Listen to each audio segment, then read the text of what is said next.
sampah itu sudah menjadi persoalan yang cukup krusial saat ini di Indonesia.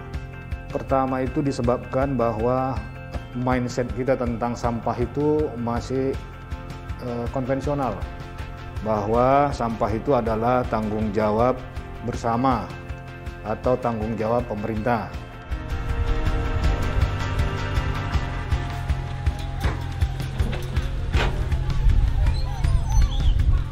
Sehingga begitu masyarakat sudah membayar iuran, maka dianggap selesailah semua persoalan sampah ini.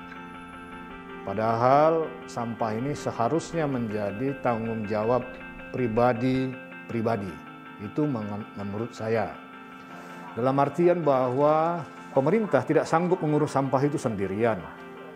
Karena keterbatasan anggaran dan lahan. Manusia semakin bertambah, produksi semakin meningkat, sampah semakin tinggi. Sebenarnya membeli sampah itu bukan utama, tapi kita sebenarnya edukasi masyarakat agar bisa melindungi alam. Karena sekarang kita lihatlah seperti apa sampah di mana-mana. Tempat sampah kita itu besar, tapi sebenarnya fisiknya nggak ada, kan begitu.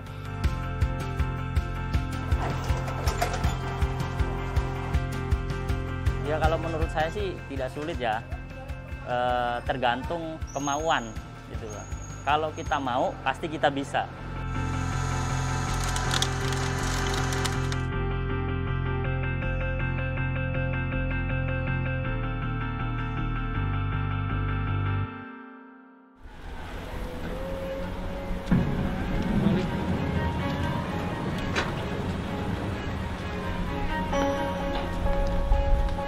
Pengolahan sampah kita itu belum maksimal.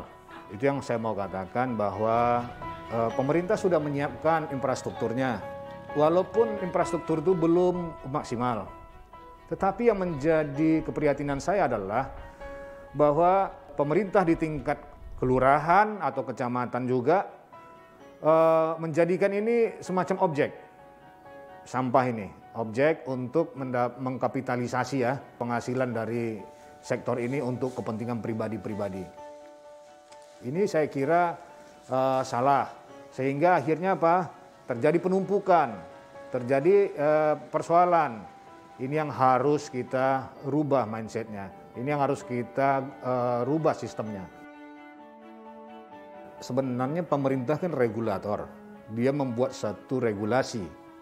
Regulasinya misalnya yang saya tawarkan misalnya, bahwa insentif untuk pengolahan sampah ini jangan lagi di TPA semua. Sekarang kan kalau insentif itu semuanya di TPA, automatically mindsetnya pengelola atau pelaksana bahwa buanglah sampah sebanyak-banyaknya di TPA, maka dapatlah tipping fee yang besar. Bagi masyarakat, ibu-ibu rumah tangga saya hormati, saya hargai, saya malah mendukung mereka untuk melakukan pemilahan. Tujuannya bukan hanya untuk rumahnya bersih, tetapi juga tujuannya adalah membangun habits baru, perilaku baru buat anak-anak mereka. Bahwa segala sesuatu yang selesai mereka gunakan masih bisa mereka hargai.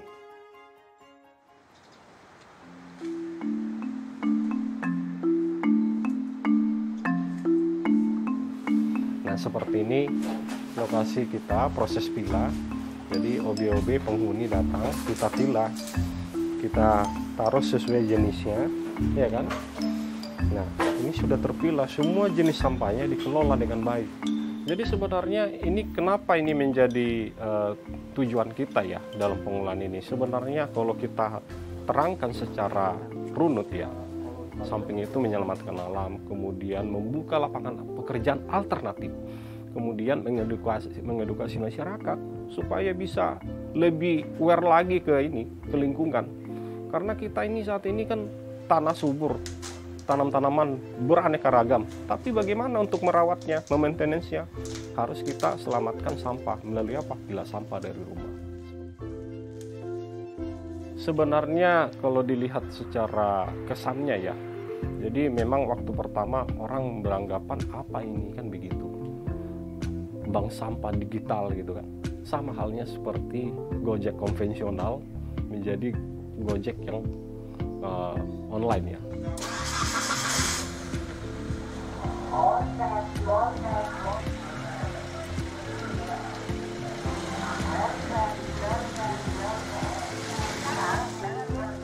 Sampah ini sebenarnya tidak habis, selalu ada.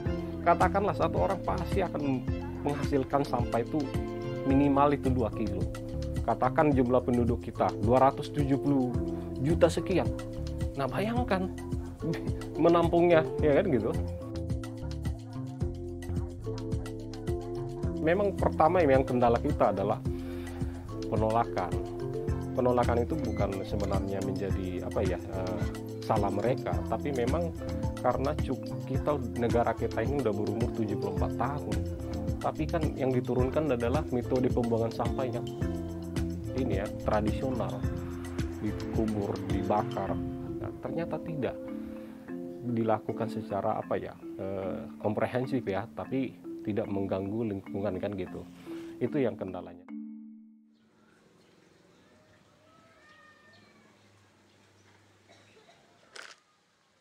Jangan kita berpikir semua sampah ini harus di TPA gitu loh. Yang organik-organik itu kita nggak nyangka ya, saya baca data bahwa kita nomor 2 pembuang sisa makanan terbesar di dunia. Katanya kita impor kekurangan beras dari luar negeri. Tapi ternyata 30% itu ada di TPA. Jadi rancu gitu menurut saya. Sisi lain kita impor tapi hasil yang kita impor kita buang lagi di TPA. Ini kan nggak benar ini.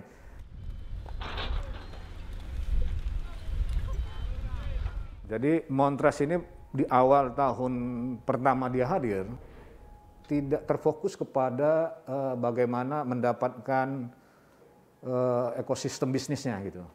Di awal-awal kami lebih banyak setahun sampai 1,5 tahun lah saya katakan, mengedukasi sebenarnya. Ada tahapan-tahapan dalam pada sosialisasi ini.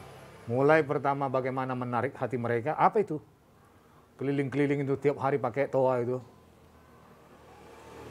Ada ajakan untuk berpartisipasi. Montress. Sekarang jangan buang sampah Anda. Ayo kumpulkan, masukkan ke ATM sampah kami, dapatkan uangnya. Mari kita bersihkan Jakarta. Jakarta bebas sampah, lingkungan bersih, hidup lebih nyaman. Bersih pasti untung. Efektivitasnya sangat tinggi ya dalam edukasi dengan secara digital ini ya. Karena kalau misalnya dengan media-media konvensional atau dengan pola-pola konvensional seperti yang kita saksikan saja ya, bahwa Kementerian Lingkungan Hidup udah berapa puluh tahun hadir di negara ini. Sudah berapa juta program yang mereka lakukan untuk edukasi sosialisasi mengenai pemilahan sampah. Tetapi hingga detik ini saya kira dengan metode konvensional seperti itu belum terasa masif dan belum menyentuh semua masyarakat.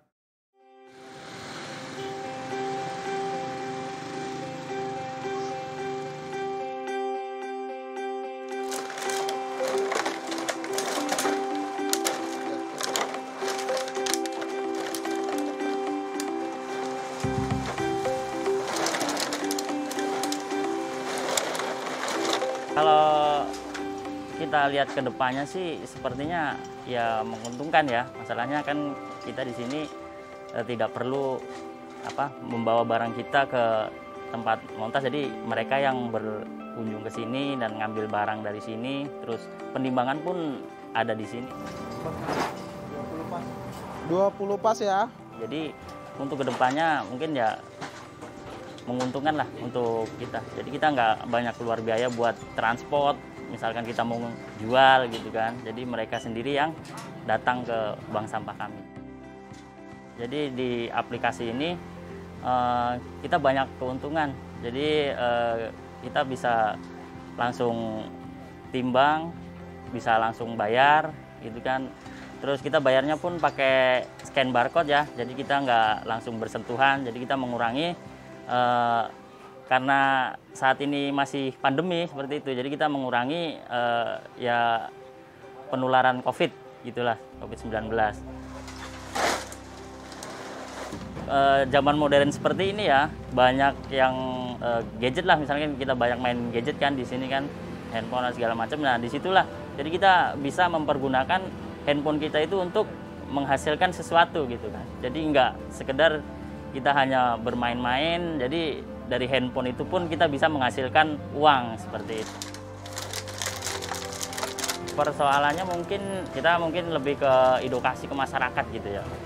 Jadi edukasi ke masyarakat, bagaimana sih masyarakat itu bisa memilah sampah langsung pada tempatnya. Jadi kita bisa mengurangi jumlah sampah yang ada di rumah gitu kan. Jadi seperti itu. Kita mungkin masih agak kesulitan mengarah ke situ. Bahwa sampah itu terus menerus itu dihasilkan oleh orang, masyarakat.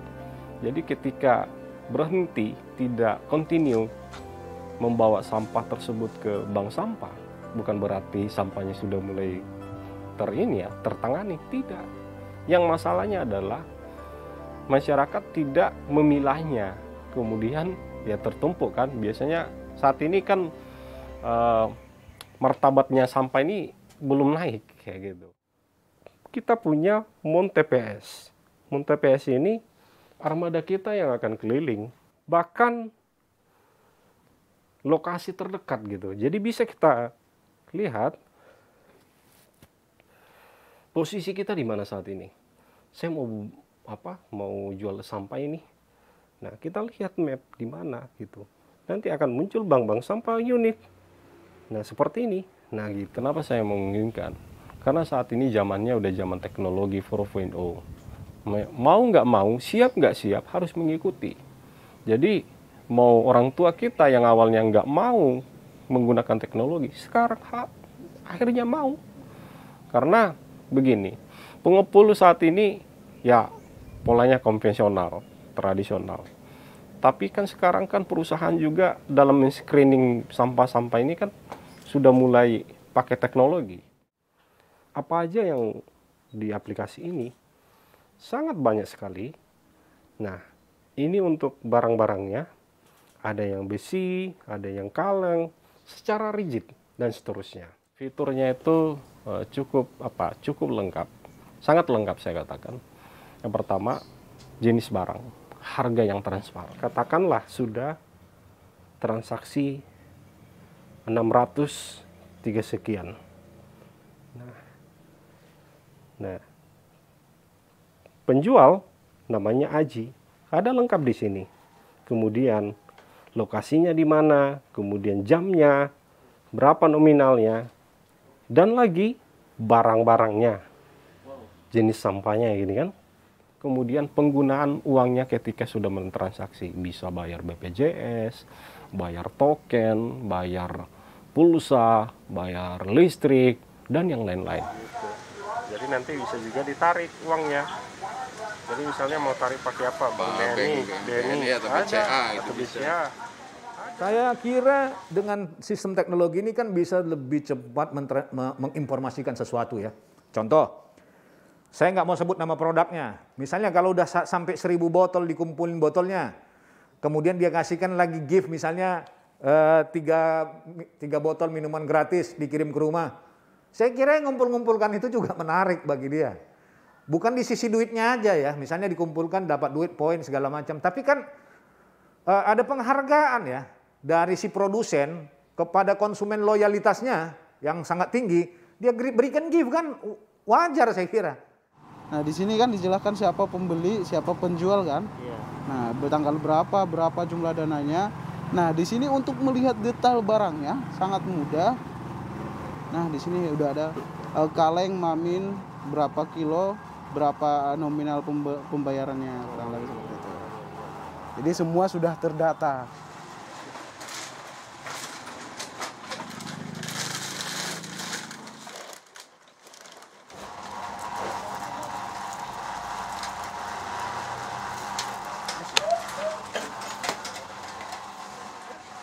Ya masalahnya kan mereka masih berpikir bahwa kalau kita ngumpulin sampah itu kita sama dengan pemulung seperti itu kan. Sebenarnya enggak. Sebenarnya itu kalau kita bisa milah sampah di tempatnya langsung misalkan di rumah tangga gitu kan. Jadi itu bisa menjadi keuntungan tersendiri bagi ibu-ibu rumah tangga tersebut. Jadi kan kita sistemnya pun ada tabungan ya kan. Nanti kita keliling ambil, ada berapapun kita catat kilonya berapa, dan nanti di situ ditabung. Nah, nanti terserah si nasabah ini mau mengambilnya kapan.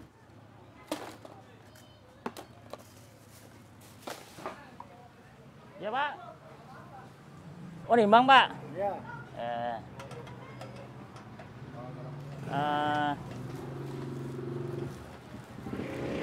Ini ember campurannya Pak. Menurut saya sih lebih menguntungkan yang kotor ya Pak. Jadi di dalam kotor itu kan yang gabruk itu, dia terselip barang-barang yang emang berharga ekonomis tinggi gitu loh Pak. Jadi kita disitulah gunanya kita memilah sampah itu. Jadi kita pisahin barang yang mana yang harganya tinggi, mana yang harganya rendah. Jadi disitulah keuntungan kita. Ini contoh multi layer nih, multi layer, 2 jenis dia. Jenis pertamanya ada aluminium foil. Karena dia bermacam-macam layer, maka ketika diprosesnya susah. Mau jadi apa? Yang ada yang memanfaatkannya dengan pemanasan segala macam, mengambil aluminiumnya dulu. Plastiknya jadi apa? Jadi sampah lagi. Kawan-kawan pelaku packaging harusnya mulai sekarang berpikir bahwa ada satu produk packaging mereka yang bisa menggantikan ini gitu.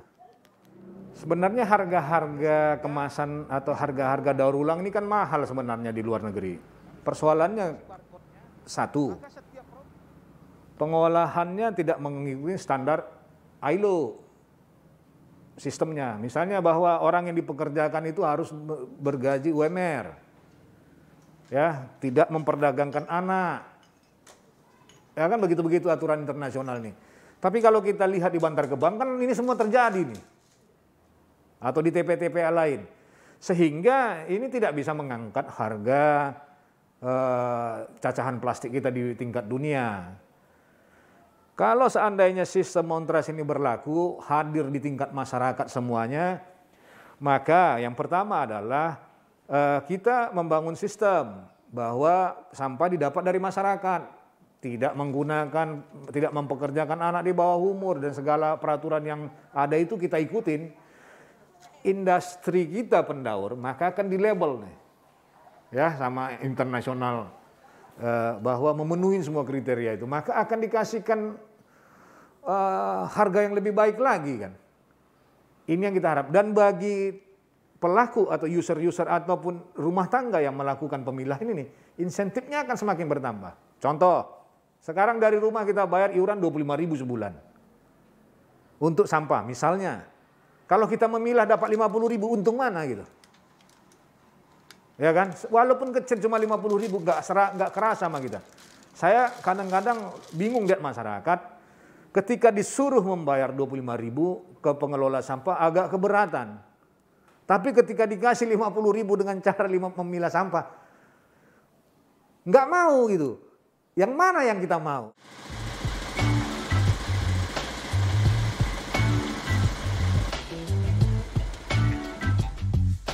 Untuk di Jabodetabek yang udah kami lakukan selama 2 tahun ini, rata-rata kita itu 1 minggu itu 20 ton. Jadi kira-kira hampir mencapai 100 ton lah sekarang sebulan untuk hasil collecting sampah kita. Masih kecil itu. Masih kecil itu. Kalau saya perhatikan masih kecil dengan tingkat aktivitas masyarakatnya kira-kira dari 52.000 yang mendownload itu ya, seluruh itu ya. Itu sekitar 12.000 orang. Jadi masih kecil, 20%-an lebih baru yang beraktivitas dari Montrach ini. Ayo kumpulkan, masukkan ke ATM sampah kami, dapatkan uangnya, mari kita bersihkan. Ekosistem yang kita bangun untuk kedepannya, partisipasi masyarakat. Artinya berpartisipasi itu tidak hanya tentang hal-hal yang nilainya, tapi kita berpartisipasi bahwa bagaimana kita menyelamatkan Indonesia ini bebas dari sampah. Mulai dilakukan dari keluarga, pendidikan. Kemudian kota internet. Indikator kesuksesan kita mampu mengubah habit masyarakat yang pertama adalah sudah melakukan pilah sampah dari rumah. Anak-anaknya juga sudah paham sampah itu bermanfaat. otomatis lanjut ke sekolah dia akan ngerti dia cara menangani sampah.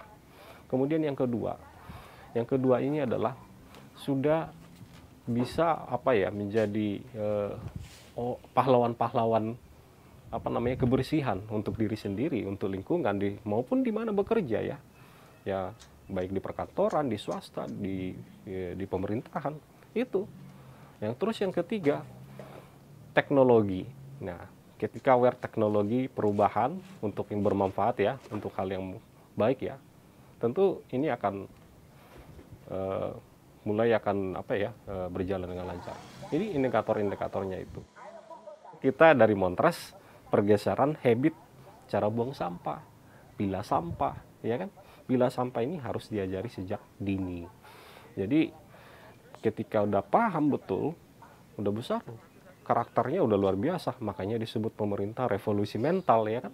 Nah, jadi kita mendukung program pemerintah, kita harus melakukan revolusi mental. Mentalnya apa?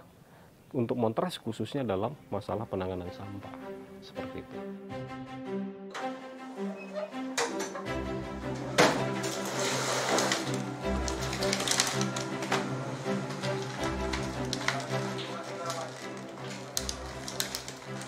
Jadi saya juga berorientasi membantu atau mendukung aktivitas teman-teman di hilir. Dalam artian pembangkit listrik tenaga sampah, jadi waste to energy atau waste to apa segala macam, saya mendukung itu. Karena keprihatinan saya kepada kondisi ini, karena saya yakin mereka sekarang nggak bisa beraktivitas dengan baik. Nggak mungkin jalan itu proyek-proyek itu kan. Di kota mana ada sampah berapa banyak jumlahnya dan kondisinya bagaimana, apakah moisture-nya sekian persen, berapa persen. Saya bisa supply datanya, sehingga apakah cocok untuk mereka itu membangun pembangkit listrik di sana. Itu yang saya harapkan, yang saya bangun sekarang ini untuk ditujuan juga di sana nanti bisa membantu kawan-kawan di industri hilir.